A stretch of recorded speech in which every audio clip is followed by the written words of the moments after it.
কিন্তু গ্যাসে কড়াই চাপিয়ে দিয়েছি, আর আমার কড়াই তেল দুটোই গরম হয়ে গেছে। আর আমার এই লোহার কড়াই দেখে নিশ্চয়ই বুঝতে পারছো আমি মাছ ভাজবো।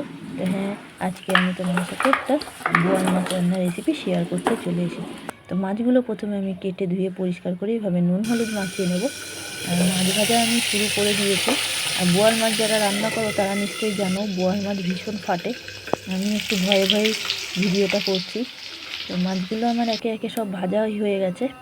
আর মাছ ভাজা তেলটা আমি অন্য একটা কড়াইয়ে ঢেলে নেব। এই তেল গরম হয়ে গেলে তাতে আমি দেব টমেটো আর পেঁয়াজ কুচি। এদিকে টমেটো আর পেঁয়াজ কুচিটা ভাজা হচ্ছে, অন্যদিকে আমি মাছের চচ্চড়িটা করব ঝিঙে আর শিম দিয়ে। আর ঝিঙে আর শিমগুলো কিন্তু এভাবে লম্বা লম্বা করে কাটবো। আর এই রান্নাটা কিন্তু শ্বশুরবাড়ি থেকেই শেখা। এই রান্নাটা মানে শ্বশুরবাড়িতে বেশ খাওয়ার চল আছে। আমার বড় ভালোবাসে, শুধু বর নয়, ওরা সবাই ভালোবাসে। তো ঝিঙে আর শিমটা হালকা ভাজা হয়ে গেলে তাতে দেবো নুন আর হলুদ। আজকে যেহেতু অনেকটাই বেলা হয়েছে আর রান্নার ইচ্ছেটাও ঠিক সেভাবে নেই, তো মশলা বাটতে ইচ্ছে করছে না, আর রান্নাটাও কম, তাই আমি এখানে মশলা বলতে শুধু রসুন আর কাঁচা লঙ্কাই আছে, এভাবে থেতো করে নেব।